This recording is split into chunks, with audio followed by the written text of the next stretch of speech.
Saga of the Redcrane, Wyrdwrld 1. Saku gazed out into the darkness, where anything could be lurking. Nothing moved in the abandoned amusement park, where strange, distorted animal-like statues stood frozen in time. Underneath the great warrior, Maurice stirred restlessly. "Please tell me we aren't going in there," he neighed, and she quickly understood. They had tracked several Black Serpent disciples to this strange realm of rusting rides and collapsing circus tents. She had collected 6 scrolls from her victims with secrets about this dimension, and she was sure her enemy possessed knowledge that could help her return home. On one of the scrolls, Saku had read about the City of 9 Columns, hidden deep within the bowels of the Black Serpent, where souls and realms were discarded and left to wither away. She had read that within the city, there was a device that could open a doorway back home. She just needed to find a way into the so-called bowels of the nightmare, and she was sure one of the disciples she was hunting had the knowledge she needed. A sudden explosion of laughter startled her. The sound came from within the amusement park. "I guess we're going in," Maurice neighed. Saku didn't answer, but she tugged on Maurice's mane to signal him forward. With a snicker of resignation, Maurice marched past a sign that read, "Wyrdwrld," and entered the park. Saga of the Redcrane, Wyrdwrld 2. Through clouds of thickening black fog, Saku guided Maurice to a collapsing purple and yellow pavilion, surrounded by rusted mechanized creatures twice her size, like ogres pulled out of a dark bedtime story. The grimness and desolation of the park played heavy on her heart. Hearing a sudden clatter, Saku quickly dismounted and stealthily made her way to the doorway, where she saw 3 Black Serpent disciples assembling some sort of instrument. Saku stepped back, slowly withdrawing her katana, keeping a close eye on her enemy. Then, sensing before seeing, she ducked as a gleaming blade whistled over her head. An instant later, she sprang away like a spring uncoiled as she watched Maurice ram her assailant to the ground and trample his head to a bloody pulp. But before she could thank him, she heard the click of a rifle. She turned around and found herself surrounded by 3 disciples. There was a long silence. Then one of them screamed like the end of the world and squeezed the trigger. Suddenly, bullets whistled beside her and above her like angry hornets as she pushed forward, ducking, dodging, and slicing her assailants to ribbons. When it was all over, she was standing in a pool of guts, blood, and twitching severed limbs. She edged close to a mangled torso to search for one of their scrolls, but stopped when she heard another click. Saku turned to face a disciple stepping out of the shadows. She gripped her katana, but before she had time to lunge, he squeezed the trigger.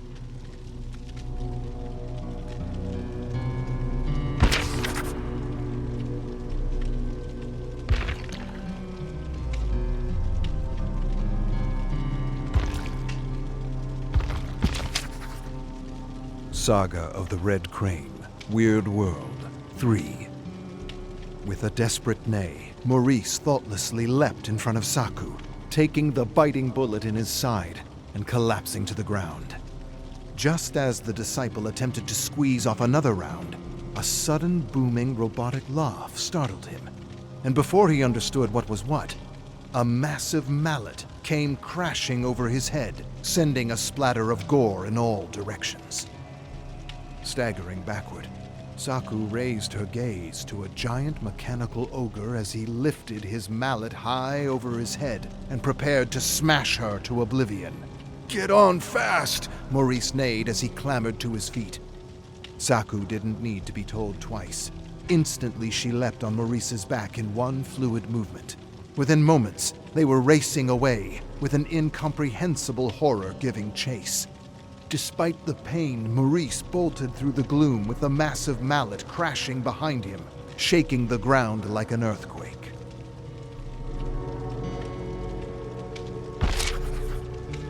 Tales from the Horror, Through the Void Darkly. 1. Mahan pushed through the rupture and entered the endless vastness that was the void. He stood, frozen, unable to think or move, as the rest of the ragtag squad pushed through the fog. Dwayne released a startled gasp as he came up beside Derek and Mel, and he pointed, mouth agape, toward a rolling desert of putrefied bodies soaking in an endless stew of scintillating blue energy.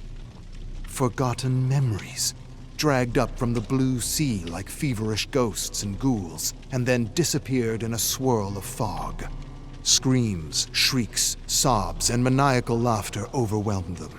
Heads, limbs, and bodies fell from the dark sky, crashing over piles of bones and rubble, shaking the world as though the horror itself took everything dark and vile in existence and shook it in a mixing bag. Jaden steadied himself for a moment, then stepped up to Mahan. "You think it's here?" Mahan scanned the endless ruins. "I don't know," he answered flatly. The rank odor of rotting bodies and mold invaded his nostrils. "What I do know is we can't stand in one place for too long, or dark memories will drag us down in a pit of madness," Haley interrupted. "Memories so vivid, you'd think they were your own." "Memories of horrors past," Mahan confirmed, staring at the residual memory of an executioner raising his axe over his head and suddenly lopping off the head of a panicking prisoner. The head rolled over a ground strewn with bodies in various forms of dismemberment, and then the entire memory, the executioner and the dead prisoner, dissipated into the swelling blue like a midnight sea. This was the void, and it was far worse than anything Mahan had read about in the scroll he had scavenged off the dead samurai. "If the memories don't get you, the creatures will." "What creatures?" Max asked, shoving his way past Sam and Eric, who stared in shock at the countless memories materializing and dematerializing before them. "What are we talking about here?" "Whatever horror you can imagine," Haley answered. "This place, it's a cosmic dump of all things horrific and terrible, and, from what we've been able to gather, our only hope." Surin approached Mahan, crunching brittle bones with every step. He stopped at the top of a small mound of rubble and looked back at Haley. "Can you do your thing here?" "I don't think she'd want to," Grace said in a low, breathy voice, pushing out of the rupture through a curtain of fog. Haley nodded. "Mrs. Sherwood's right. I could lose myself in these endless memories." A bone suddenly crunched behind her. Haley turned to watch Claudine kneel by a cluster of glowing purple and pink flowers, pushing out of a mound of death and decay. Taking caution, Claudine pulled out her scissors and quickly clipped a sample, adding the strange flowers to her backpack, where she kept a collection of flora samples plucked from various realms in the horror. The squad stood in silence for a long while as they absorbed this new part of the horror.